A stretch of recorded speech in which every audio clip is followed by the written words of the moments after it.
Welcome to part 2 of our Campstool project. In this video, we're making a tenon to fit the mortise that we made in the last video. You'll need for measuring and marking out: marking gauge, pencil, once again make sure it's sharp, you need a square, and your steel rule. For the cutting, we're going to need a 1-inch chisel, or as we like to say here in Australia, 25mm, and a tenon saw. Oh, g'day to all our fans over in the United States. If you haven't already seen my videos on how to use a tenon saw, or also the one on chisel safety, have a look at those before you do this activity. I'll put links somewhere, I don't know, around here. First step's going to be to label each piece so that we know exactly where it's going to go. When it goes back together, I'm going to use A and A. You don't have to do that, you can use numbers if you like, or you can, I don't know, use love hearts or unicorns covered in glitter. Doesn't really matter, as long as you know which way it's going to go back.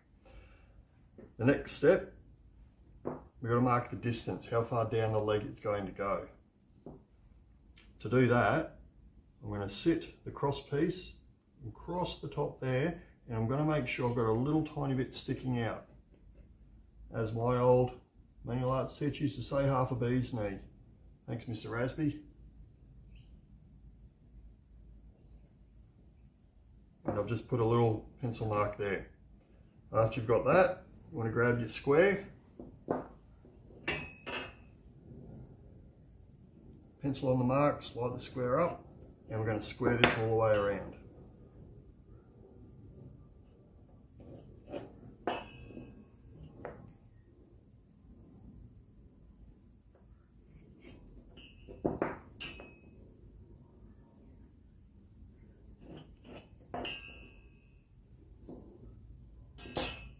There's a few ways you could do this next step.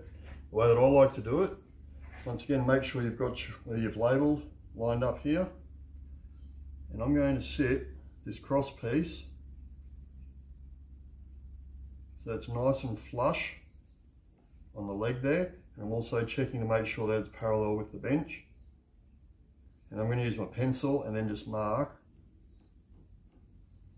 on the inside of that mortise there.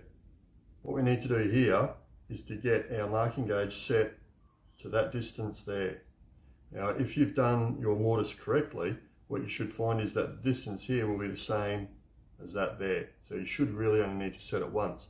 If, however, you've made a bit of a mess of that, we can custom fit it. So that's why you need to check both sides are the same.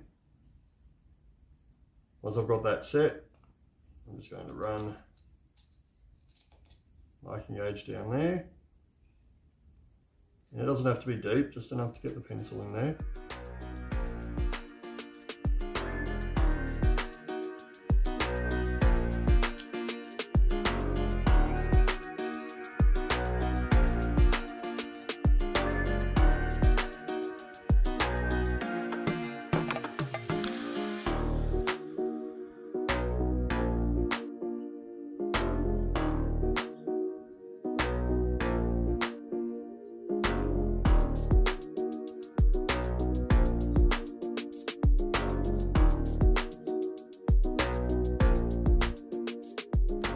I like to do my cross cuts first and my rip cuts second.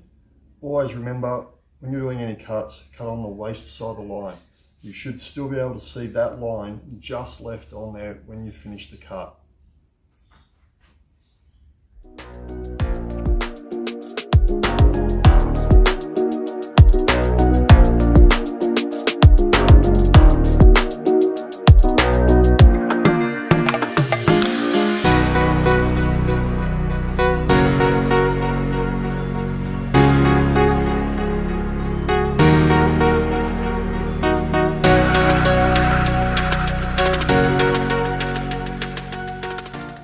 Down to my rip cut line.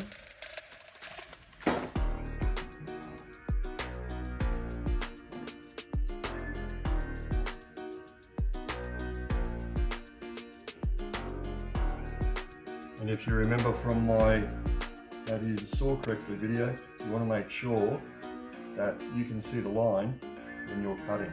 So therefore, that's what I'm going to be cutting on.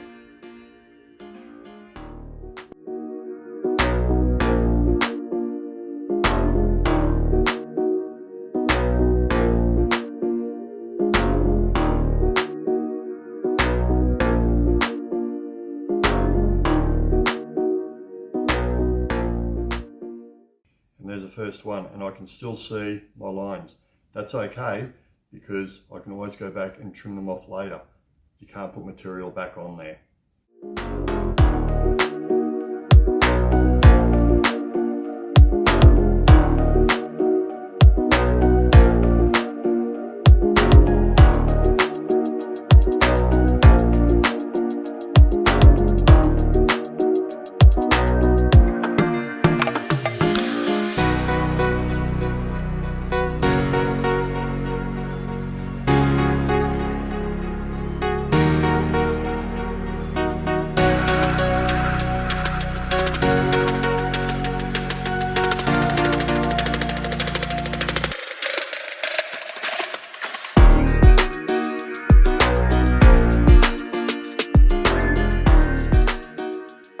Left a little bit too much material on here with my rip cut, so I'm now going to shave that down using a 25mm chisel.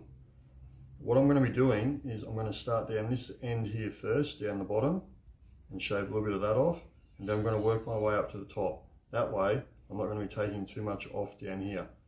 Common issue I see, students get a bit too carried away with it and they end up digging it out and it looks more like a dovetail by the end of it.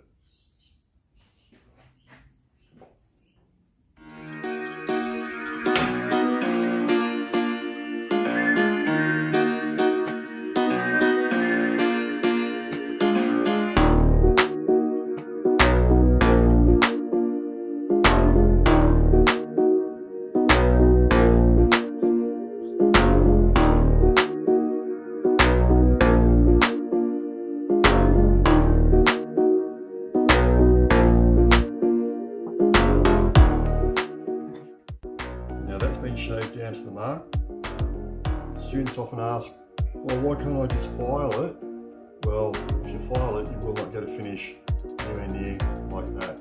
There's also no skill in filing either.